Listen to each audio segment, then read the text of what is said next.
Okay, तर आपण आज एक एंट्रोपीचं एक्झाम्पल बघतो आहे. ठीक आहे. आपण लास्ट टाइम एक जेंडरचं एंट्रोपीचं एक्झाम्पल बघितलं होतं. आता हे एक्झाम्पल फ्रूट कलर आणि त्याचे काउंट्स आहे. ठीक आहे. तर इथे 4 फ्रूट कलर दिले आहेत, yellow, red, green and orange. ठीक आहे. या सर्वांची तुम्हाला काय काढायची आहे? कॉमन एंट्रोपी काढायची आहे. म्हणजे एंट्रोपी तुम्हाला कशाची काढायची आहे? फ्रूट कलरची. ठीक आहे. ओके. सो येलोचा काउंट किती आहे? 10. रेडचा काउंट 5 आहे, ग्रीन 15 आहे, ऑरेंज 5 आहे. या सर्वांची जर ॲडिशन केली तर 35 काय टोटल फ्रूट कलरचा काउंट आहे. ठीक आहे. तर इथे फ्रूट कलर काय झाला? पॅरेंट. ठीक आहे. सो एंट्रोपी कोणाची काढायची आहे? फ्रूट कलरची. So calculate the entropy of the parent, है ना. मग पॅरेंटची काढायची असेल तर ते त्याच्यामध्ये एंटिटीज आहेत त्यांची पहिले काढावी लागेल एंट्रोपी, राईट. त्यांचे मिळूनच तुम्हाला पॅरेंटची एंट्रोपी काढता येईल, right. So probability of yellow is equal to what? 10/35. म्हणजे काय? 35 मधून 10 हे काय? येलो आहे. देन नंतर प्रोबॅबिलिटी ऑफ रेड, त्याच्यात काय आहे? 5 रेड आहेत out of 35. So 5/35.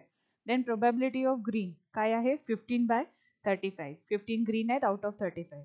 Then probability of orange 5/35. 5 orange आहे out of 35. Then what is the formula for entropy? Entropy is equal to minus summation of I is equal to 1 to n, where p of xi log to the base 2 p of xi. म्हणजे काय? Probability of something log to the base 2 probability of something.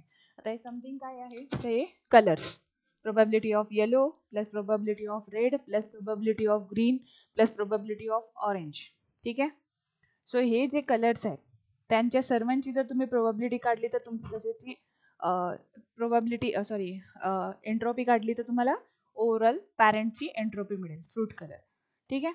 So काय करणार आपण? Entropy is equal to minus in bracket entropy of probability of Y plus entropy of probability of R. ठीक आहे. म्हणजे काय? आता एंट्रोपी ऑफ पर्टिक्युलरली फक्त येलोची म्हटली तर काय येणार? फॉर्म्युलामध्ये व्हॅल्यू पुटअप करणार.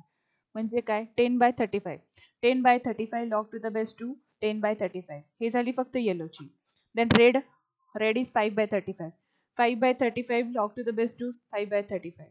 Then same green 15/35 log to the base 2 15/35. 5 नंतर ऑरेंजची 5/35 log to the base 2 5/35.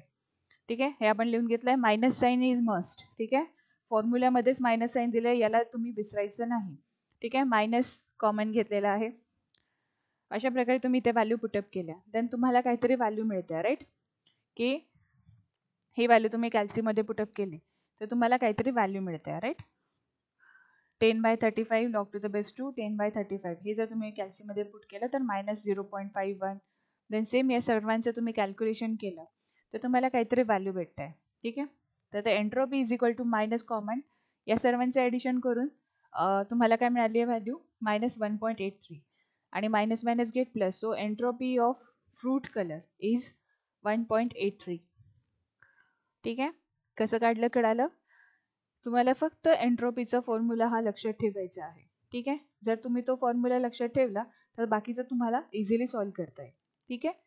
So हे जे प्रॉब्लेम आहे, calculate the entropy of following distribution, म्हणजे इन शॉर्ट तुम्हाला फ्रूट कलरची जी एंट्रोपी काढायची होती ती तुम्ही अशी काढणार. ओके.